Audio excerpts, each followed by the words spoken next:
Weekly Take fans, it is episode 18, and thank you guys so much for joining me on this fine Thursday night.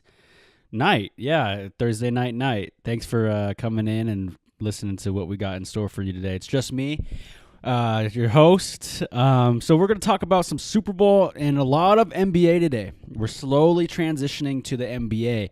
The NBA is slowly creeping up on us, all you NFL fans. I know you guys are sad that the NFL is gone, but, get just as excited for the NBA because there's a lot of stuff going on in the NBA. And if you're not an NBA fan yet, let's just get you into being an NBA fan, because being an NBA fan, there's a lot of stuff going on. There's games almost every other day.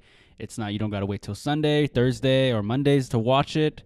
So it's pretty awesome, actually. So to start it off, though, let's go back to football. The last game that we had of football was the New England Patriots beating the Rams 13-3 in the Super Bowl this year. Julian Edelman wins MVP, the slot receiver, in a defensive game. And I'm pretty confused in this situation because I don't get why Julian Edelman won MVP. Yes, he had 10 receptions for 141 yards, but the defense on New England, Stephon Gilmore had a game-clinching pick. They gave the MVP to Malcolm Butler when he did that, so I mean, I guess it wasn't on the 1 yard line, but another thing is that you give it to a guy like this, and I'm surprised they didn't give it to Brady.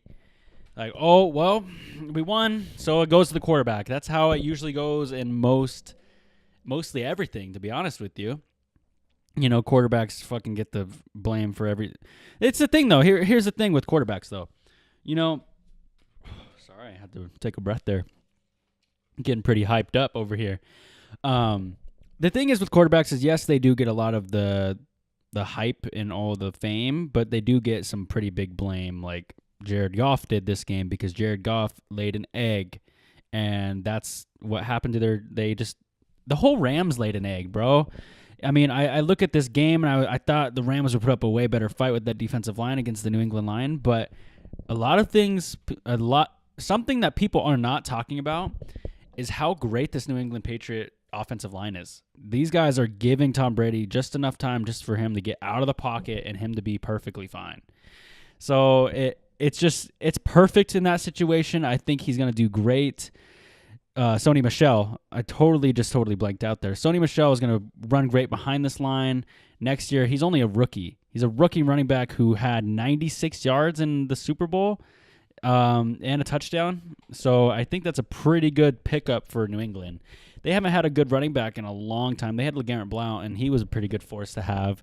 But the thing is, when you got an athletic running back and you're able to take pressure off Brady, because Brady isn't who he once was. Yes, he's still great, but he wasn't old Tom Brady.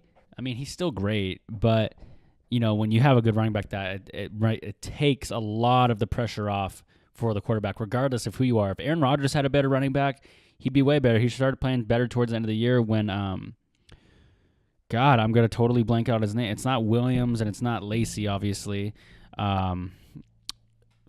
It's gonna come to me later, but you get a good running back and they're able to do that. But the thing is about the Super Bowl as well is that this was one of the most boring Super Bowls I've ever watched. I know it's an easy thing to pick on. It's like picking on the chubby kid at recess, but the thing is like, you look at this and you expect the Super Bowl to be the best games. The AFC and NFC championships are always the best game of the year because I think they have a little more at stake. There's 4 teams left. Only 2 of us get to go. We get to go prove ourselves. It's not like you win. So it's like you're going to – I just really like the AFC and NFC championship. Those are my favorite games of the year regardless of who's playing. This year was kind of boring, but there's a controversial PI call, and Patrick Mahomes almost beat New England. So I guess it wasn't too bad. But, you look at the third down possessions on both of these teams. New England 3 for 12. LA 3 for 13. You play any other team like that, you're going to lose.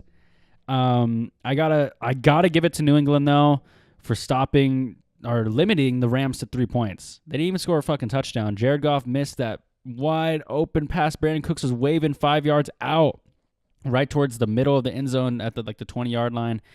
Well, Jared Goff was at the 20-yard line. He was all the way in the end zone. He could have had him, but he just overthrew it just a little bit. Todd Gurley, he's hurt, man. It hurt to see that he went in there banged up, but that's all I really got for you guys on the Super Bowl. It was a pretty boring Super Bowl performance on both parts. Very defensive game though. If you're a defensive guy, which I know a lot of people are, this is a perfect game for you. So that wraps up the Super Bowl. Tom Brady won another one. Julian Edelman's MVP when it should have been a defensive guy. I still believe Stephon Gilmore should have won it. Jared Goff laid an egg. Adam Levine. Adam Levine fucking took his shirt off and looked ridiculous. The Super Bowl halftime show jinxed us with SpongeBob. Everyone was excited to have the halftime show be SpongeBob, but it was not SpongeBob. Big Boy had a pretty good performance in the halftime show. Other than that, I wasn't really too... Oh, Travis Scott came in and sang like half a Sicko Mode and then was taken off. So that was a little surprising on that aspect, I guess. But Super Bowl wasn't terrible. The commercials weren't bad. I'm not a commercial guy, but when the game was that boring, the commercials kind of did that. So again, wrap up. It was boring. Brady won another one. Edelman's MVP. It should have been a defensive player. Halftime show was pretty whack, and the commercials were all right. 2019 Super Bowl wrapped up for all you guys listening at home, listening to the podcast. Thank you. So before we get right into the NBA, there's two Steeler players I want to talk about. That's Le'Veon Bell and AB. Where are these two going? Le'Veon Bell, I think, is going to go to the Jets just because of all the cap room they have there. AB, I think it would be kind of cool to see him go to the 49ers because I don't know. I just think he would fit well there with Jimmy G, Kyle Juszczyk. Those guys are pretty good. Jerick McKinnon will be back. So they'll have a pretty good squad. I hope to see that because I really like to see the Seattle Seahawks and the Niners play against each other. Those are perfect games. I missed those games back in 2011 through 13. Those are super. The most entertaining game I've ever seen in my life was actually the NFC Championship between the Seattle Seahawks and the 49ers, where Richard Sherman tipped it to Malcolm Smith in the end zone, and they went on to go beat the Denver Broncos. They trounced the Denver Broncos. So, moving on to NBA. NBA usually is always at the end of the show, but right now it's the centerpiece of the show. There's a lot of stuff going on. There's a lot of trades, so I'm going to go over some free agency stuff with you guys, some big names that are going, and then just what I think about the teams that are, that year or who after they got the player. So, looking at NBA free agency, the first one I have, I'm just going basically from what happened last to now. There's a couple mixes up, so I apologize if it's not deadly accurate, but the trades have already been done. So by the time you guys see this, it's going to be already late news. So don't harp at me a little too much. Looking at this, Amon Shumpert's going to the Rockets with Gabe Baldwin and Nick Stauskas for Alec Burks, a 2020 second round pick. Or 2020 second round pick, and the Cavs receive Brandon Knight and Marquise Chris and a first and a second rounder. I look at this and I think the Cavs won this. Brandon Knight and Marquise Chris and 2 draft picks. That's pretty damn good. Like I look at the Cavs and I'm like, damn, I'm proud of those guys. Man, ever since LeBron left, they are just a shell of themselves. That is like probably my word I use the most on here. Is there's a lot of people acted like the shells of themselves.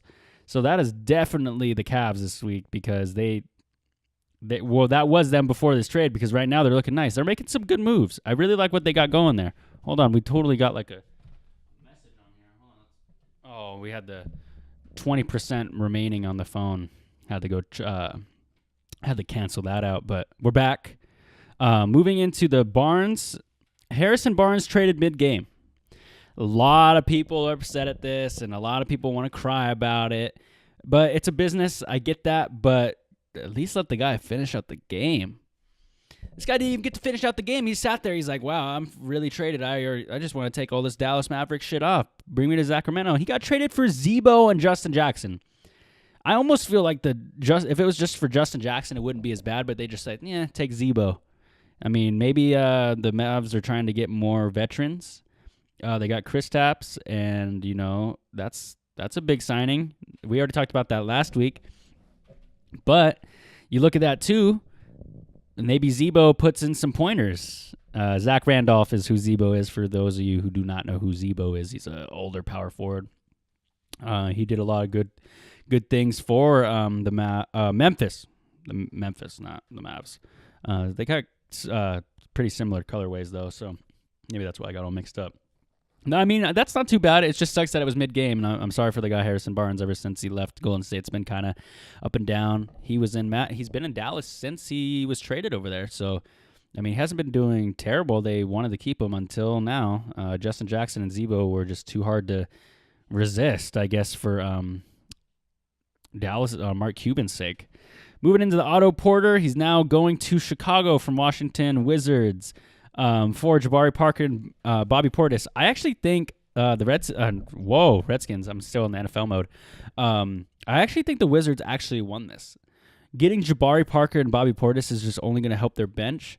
But Bradley Beal and John Wall, I think John Wall is currently out for the year, which is a big fucking bummer. So they had to get someone, and I think Jabari Parker can fill that role. Not necessarily the point guard role, obviously, but I think he could definitely, give them that offensive scoring they need.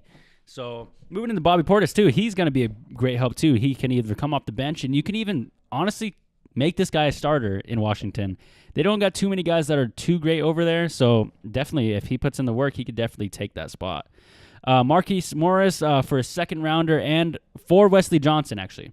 So Marquise Morris was on the Wizards. They're moving a whole bunch of stuff ever since John Wall got injured. So Wesley Johnson is from New Orleans, and he will be going. They're trading Marquise Morris for Wesley Johnson. They're switching, so, Markieff is now going to be on New Orleans. Maybe they were prepping to get rid of Anthony Davis. That is a whole can of worms, but we are going to open those can of worms. I do not blame the Pelicans for not trading AD. Who knows? Maybe he's getting traded right now, and this episode will be a little bit wrong, but as of now, they said he's not going to get traded. They're just going to wait for the offseason. Speaking of the Lakers, because, that's the big hype, they fucking basically said, here, take our team that has not been able to win games without the best player on the planet, LeBron James at the time, take our scrap players and a couple picks, you'll be fine. And the Pelicans are like, what? Like, you're going to tell me that you want me to take Kuzma, Ball, Ingram, and some picks for the best power forward in the game? No, I'm not taking that. That's exactly what they're thinking. And everyone's thinking, well, they traded the whole team. Oh, well, Lonzo and Ingram are the best players on the team. They're carrying the Lakers. Dude, they're not to his caliber, bro. I mean, no disrespect, obviously, to any of the players, but they are not to Anthony Davis's par. And just because those picks are thrown in, man, the Lakers were even probably trying to throw in the Magic Johnson statue and the Shaquille O'Neal statue in that trade. Gosh, but I do not blame the Pelicans for saying no to that, because I would not want that trade either. I'd be keeping my eyes open. And who's to say that trade isn't there come off season? Like, all right, yeah, then we'll accept it then if they start balling out. Maybe they just wanted to see more. Who knows? Moving into the next big blockbuster free agency trade was Tobias Harris, Boban, and Mike Scott to Philly for Wilson Chandler, Mike Muscala, Landry Shamet, 2020 first rounder, 2021 first rounder, and 2 first-round picks from Detroit that the Clippers had. This is a dangerous trade. Tobias Harris is a great small forward. Boban's fucking huge. I don't know who Mike Scott is. Apologies to my guy, Mike Scott. But you look at this Philly team, you got Ben Simmons, Jimmy Butler, Joel Embiid, Tobias Harris, and then you got JJ Redick. That's a good starting 5. It's pretty sad, though, that they're still going to be the 3rd best team in the East. I still think Boston's better than them, and I still think Toronto's better than them, and especially with Marc Gasol going there for, was it Jonas Valanciunas, Delon Wright, CJ Miles, and a 2024 second. Marc Gasol is better than every player on that times 2. Jonas Valanciunas, he's not terrible, but Marc Gasol is just basically an upgraded version. Jonas Valanciunas, I think that's how you say his name, is a dollar store Marc Gasol. He's a dollar store Marc Gasol. He's great, but he's just not. It's Chanel versus Walmart. You look kind of like him, or a cologne that smells kind of like the high-end stuff, but it's not. You mean he's got the beard that kind of looks like him, but he's not him. So Marc Gasol is going to Toronto. I think that's going to make Toronto an even greater team than they already are. Kawhi Leonard, Danny Green, Kyle Lowry, Marc Gasol. That's a great starting four. You know, their bench has always been good with Van Fleet. They got a Nubue. I think I'm totally a newbie. He's great too. I don't know if he is a Toronto Raptor anymore. I apologize if I got that wrong. Markelle Fultz is now going to Orlando for Jonathan Simmons, ex-Spur. He put in some work last year. He's really earning those spots. Moving into that, Jonathan Simmons along with a 2020 and a 2019 first-round pick. Markelle Fultz, I think this is good for him, though. I think this is a good, fresh start for the guy. Maybe this is what he needed. Maybe all the other stuff wasn't what he really needed. Looking at him, I think that getting this fresh start in Orlando is great because nobody's really the face of Orlando. They have Vucevic, their big white guy he's an all-star. But, I mean, they don't really have like a true one. So I think this is going to be a good pick for them, pickup for them. And I think it will be cool to see Markelle Fultz excel to something greater than he was in Philly because Philly just kind of, we used the first-round pick on him, but then we didn't really use him. And they didn't really use the Joel Embiid magic they had on him, so to draft him and just let him sit and then use him because otherwise they would have kept him. He's a pretty good trade asset though. They did get 2 first-round picks for him, so they did all right. Rodney Hood to Portland for Wade Baldwin, Nick Stauskas, and 2 second-round picks in 2020. Rodney Hood, I'm a big Rodney Hood fan. Good for him for getting out of Cleveland. But he's going to miss out, man. He's not even going to get to play with, we just looked this up, with Brandon Knight and Marquise Chris. A lot of people hate on Brandon Knight because he's always getting exposed, but I think that would have been cool to see. But Rodney Hood with Damian Lillard, CJ McCollum, that's going to be pretty cool. He'll be coming off the bench, obviously, but if he comes in and makes some clutch shots, maybe he'll play tomorrow against the Spurs in Portland. But I don't know. Rodney Hood, I loved him in Utah and I loved him in Cleveland when he would get the ball, but I hate to see him just come in like 8 minutes a game. That's not who he is. I swear he's like a good 7th man, 6th man. If not a starter, if he's hitting, he's a tall-ass shooting guard. Arguably, you could kind of put him at the small forward position, but I don't think people would put him at the small forward position. Okay, so now in 2019 and in past years, we've had captains who pick teams. We've had captains who pick their all-star teams, and we got Team LeBron versus Team Giannis. Funny to see that LeBron leaves the East, and he's instantly already the West player representative because it was Steph last year, and now they're like, well, it's going to be LeBron, so get over it. So they push Steph aside, although Steph was the first pick from Giannis. So let's go down the line. We'll go down the line of each team, and then I'll tell you who's the better team and why. LeBron's got himself, KD, Kyrie, Kawhi, James Harden, AD, Clay, Damian, Ben Simmons, LaMarcus Aldridge, Karl Anthony Towns, Bradley Beal, and then his token old guy is Dwayne Wade. So, that makes sense. LeBron's going to get D-Wade. Maybe Dirk will beat him in another game. Maybe he'll steal the All-Star game away from him like he did in that finals that year. Team Giannis has Giannis himself, Steph, Joel, Paul George, Kemba Walker, Chris Middleton, Nikolai Vucevic, or however you say his name, Russell Westbrook, Blake Griffin, D'Angelo Russell. No,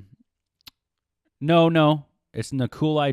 It's the guy from Denver. It's that center from Denver, Nikolai. I didn't write his last name down because it's with a J and I didn't get it right. But Vucevic from Orlando, and then Kyle Lowry and Dirk. I'm looking at these, and I'm almost like, I think I could have picked a better team than Giannis. Sorry, bro. LeBron's got KD, Kyrie, Kawhi, James Harden, and AD. And then he's got the second best shooter in the league, Klay Thompson, behind Steph. Who was Giannis picking? He's got Joel Embiid, whose centers don't really do too much in the All-Star game, I don't believe. George Paul. No, it's Paul George. He's been balling out this year. Kemba Walker. Chris Middleton's doing great, but I just look at this. It's like Giannis looked like Team Hipster to me. LeBron picked it's almost funny that all these players that LeBron has, he's played with Kyrie. He wants to play with Kawhi. He played again. No, he did not play with James Harden. He wants to play with AD. Clay could go to the Lakers. And he hasn't played with Damian, Ben Simmons, LaMarcus Aldridge, Karl Anthony Towns, Beal, but he's played with Wade. So it's like almost like all the guys LeBron wants are either going to be a Laker or were on his team before. So maybe he knows what he needs to win in the All-Star game. He won it last year. That was actually a pretty good game last year. Now that I look at it, you look at these NBA games coming up tomorrow. I have some picks for the week. We got Cavs at Wizards. I'm just gonna go Cavs because I hope Brandon Knight and Marquise Chris play. That's gonna be a good game. Denver at Sixers. I'm gonna go Sixers because I think Tobias Harris will probably play. New York Knicks against Detroit. Let's go Knicks. I want to see DeAndre Jordan, Dennis Smith do some good work. The Bulls against Brooklyn. I'm going Brooklyn. I'm not really a big Chicago guy, so I'm definitely gonna go Brooklyn. Milwaukee at Dallas. Milwaukee is looking great, so I'm going Milwaukee. I can't pick against them. Golden State at Phoenix. I shouldn't even have to say who I'm going to pick on this one. I'm going Golden State. Minnesota at New Orleans. Let's go New Orleans. Maybe Anthony Davis comes back and starts playing right away. Miami at Sacramento. Let's go Miami for my guy D-Wade. So that's actually all I got for you guys this week. The free agency has been a crazy thing. So keep in mind that the NBA is going to be going on for a long time until June 12th, I think is the last game of the finals. So keep listening, guys. It's going to be a little bit shorter episode. I'm trying to do 2 episodes a week now. So that's why these are, 30 minutes. So it makes up for the hour. If we have guests, we'll go longer because then it's easier to bounce off ideas. But until then, this has been episode 18 of the Weekly Take Podcast, and we've been talking about NBA free agency, NFL Super Bowl, what happened and why it was boring, and just all these great things. So, guys, check us out on YouTube, SoundCloud, and Instagram. I'm also going to be starting to post stuff on LinkedIn, just the short micro content to help promote the page. Any comments, any questions, send them to me, text me, call me, do whatever you want. In that case, this has been episode 18, and thank you guys all for listening.